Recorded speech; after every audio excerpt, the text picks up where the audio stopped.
అంబటి రాంబాబు జైల్లో ఉన్నారు, రాజమండ్రి సెంట్రల్ జైల్లో. ముఖ్యంగా వైఎస్ఆర్ కాంగ్రెస్ పార్టీ నేతలైతే పరామర్శిస్తున్నారు, అది మనం రెగ్యులర్గా చూస్తూనే ఉన్నాం. ఇప్పుడు తాజాగా ఇవాళ ఉండవల్లి అరుణ్ కుమార్ కూడా ఆయన పరామర్శించారు, బయటకు వచ్చి మీడియాతో మాట్లాడారు. మాట్లాడిన నేపథ్యంలో ఇటు అటు వైసీపీ నేతలు ఉన్నారు, ఇటు కురసాల కన్నబాబును, తర్వాత వేణుగోపాల్ రెడ్డి. ఉండవల్లి అరుణ్ కుమార్ గారు కలయికతో సీన్ మారిపోయింది. ఎగ్జాక్ట్లీ అదే మొత్తం ఎందుకు దీని నుంచి వైఎస్ఆర్ కాంగ్రెస్ పార్టీ నేర్చుకోవాల్సింది కూడా చాలా ఉంది. ఉండవల్లి అరుణ్ కుమార్ గారు 2 కారణాలు ఇచ్చా వెళ్ళారు. నెంబర్ 1, అంబటి రాంబాబు గారితో ఉన్న వ్యక్తిగత సాన్నిహిత్యం, కాంగ్రెస్ లో ఉన్న పరిచయాలు, పాదయాత్ర కలిసి కాంగ్రెస్ కన్నా రాజశేఖర రెడ్డి గారితో ఉన్న అనుబంధం. ఒక అంబటి రాంబాబు గారు, అదే జిల్లాలో కన్నా లక్ష్మీనారాయణ గారు, బొత్స సత్యనారాయణ గారు, ఉండవల్లి అరుణ్ కుమార్, వీళ్ళందరూ గ్రూప్, రాజశేఖర రెడ్డి గారికి హార్డ్ కోర్ గ్రూప్. ఆ అనుబంధం రీత్యా ప్రేమతో వెళ్ళాడు. రెండోది, ఆయన నమ్ముతున్నాడు ఈ కేసు కరెక్ట్ కాదని.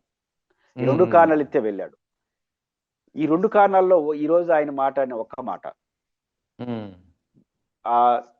ఈ తప్పు, ఇది ఏమంటారు, తిట్టినందుకు రాజమండ్రి సెంట్రల్ జైలు, తిట్టినందుకు రాజమండ్రి సెంట్రల్ జైలు, కొట్టినందుకు స్టేషన్ బెయిల్.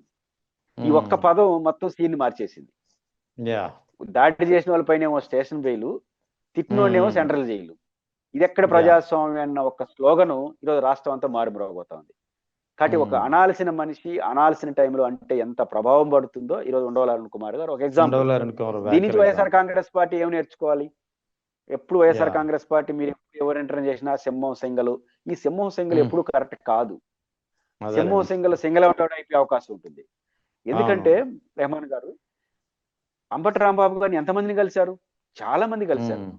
నిజానికి ఉండవల్లి అరుణ్ కుమార్ గారు ఈ రోజుకి ఆయన ఏ ప్రజాప్రతినిధి కాదు, ప్రత్యక్ష రాజకీయాలు వదిలేసినటువంటి వ్యక్తి. భవిష్యత్తులో రాజకీయాల్లో కూడా వస్తారని చెప్పలేదు.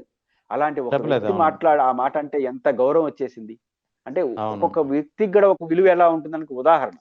అంటే వైఎస్ఆర్ కాంగ్రెస్ పార్టీ కొన్ని కీలక సమయాల్లో ఉండవల్లి అరుణ్ కుమార్ గారు లాంటి వాళ్ళు వివిధ రంగాల్లో పెద్దలతో కలిసి ప్రయాణం చేసేది నేర్చుకోవాలి. ఎంత ఎసులుబాటు వచ్చింది ఈరోజు అంబటి రాంబాబు గారిని ఆయన కలవడం ద్వారా, ఎంత ఇమేజ్ వచ్చింది. ఆయన పాయింట్ కరెక్ట్ కదా, తిట్టినందుకు సెంట్రల్ జైలు, కొట్టినందుకు స్టేషన్ బెయిల్. ఇదేం ప్రజాస్వామ్యం? సింపుల్ గా ఒక్క మాటలో పోలీసుల పాలన ఎలా ఉందనేది చెప్పేశారు ఆయన. చెప్పాడు. దీన్ని ప్రజలు ఆలోచిస్తారు ఉండవల్లి అరుణ్ కుమార్ గారు ఎట్లా చెప్పాడని. కాబట్టి ఒక కీలక సమయంలో ఈరోజు ఉదాహరణకు మెడికల్ కాలేజీల ప్రైవేటీకరణ ఉంది. ఈరోజు మీరు గమనంలో పెట్టుకోండి, ఎన్టీఆర్ ట్రస్ట్ భవన్ పైన వైఎస్ఆర్ కాంగ్రెస్ పార్టీ వాళ్ళు దాడి చేసినప్పుడు తెలుగుదేశం పార్టీ ఎంత బాధ్యత, ఎంత వ్యూహాత్మక వ్యవహరించింది. వాళ్ళు ఒకరే వాళ్ళు పోలేకనా? సిపిఐ సీఎంని వాళ్ళందరికీ ఎన్ని ఓట్లు ఉన్నాయి చూడలా. 4-5 పార్టీలు వచ్చి 4-5 మాటలు మాట్లాడితే దాని ఇమేజ్ పెరుగుతుంది. కానీ ఈరోజు అంబటి రాంబాబు గారు ఇంటి పైన దాడినప్పుడు ఇంకొక పార్టీ వాళ్ళు ఎందుకు తీసుకోలేకపోయినారు? మీరు వాళ్ళు రాలేదా? మీరు పిలవలేదా? మీరే మాట్లాడితే ఏమవుతుందంటే రెహమాన్ గారు, అవునండి మీరు వాళ్ళ ఆఫీస్ మీద కొట్టారు, రేపు వాళ్ళ ఇంటి మీద కొట్టారు అంటారు. అంతే. కానీ అట్లే ఉండవల్లి అరుణ్ కుమార్ గారు లాంటి వాళ్ళు ఇట్లాంటి స్టేట్మెంట్లు ఇస్తే వాళ్ళందరూ కలిసి వస్తే మీ ఏనుగు కొండేలు కొన్నంత బలం వస్తుంది. ఏనుగు పెద్దదే, దానికి ఇంకొక బలం తేకుంటే అది పెద్దది అవుతుంది. కాబట్టి వైఎస్ఆర్ కాంగ్రెస్ పార్టీ ఉండవల్లి అరుణ్ కుమార్ గారు వచ్చిన దాన్ని చూసి ఉండవల్లి అరుణ్ కుమార్ గారు పార్టీలో చేర్చుకోమని చెప్పను. ఆయన వీళ్ళు చేర్చుకోరు, ఆయన రాడు, ఆయన రాజకీయాలు వదిలేశాడు, ఆయన నిజాయితీగా ఉంటాడు. బట్ సమయం సందర్భం ఇప్పుడు ఆయన పార్టీలో ఉన్నాడా? లేదు, వచ్చాడుగా. ఎక్కడైతే ఎవరైతే ఉండవల్లి అరుణ్ కుమార్ గారు లాంటి వాళ్ళు మీకు కలిసి వస్తారో ఒక బ్రాడర్ విషయంలో వాళ్ళందరినీ కలుపుకోకపోతే మీ బలం పెరుగుతుంది. లేకపోతే ఒంటరి అవుతారు. సింగల్ అంటే కొన్ని సందర్భాలు సింగల్ అవుట్ అయిపోతారు. కాబట్టి ఈ విషయం నుంచి వైఎస్ఆర్ కాంగ్రెస్ పార్టీ నేర్చుకుంటే ఆ పార్టీకి మంచిది. Right sir, thank you sir, thank you very much.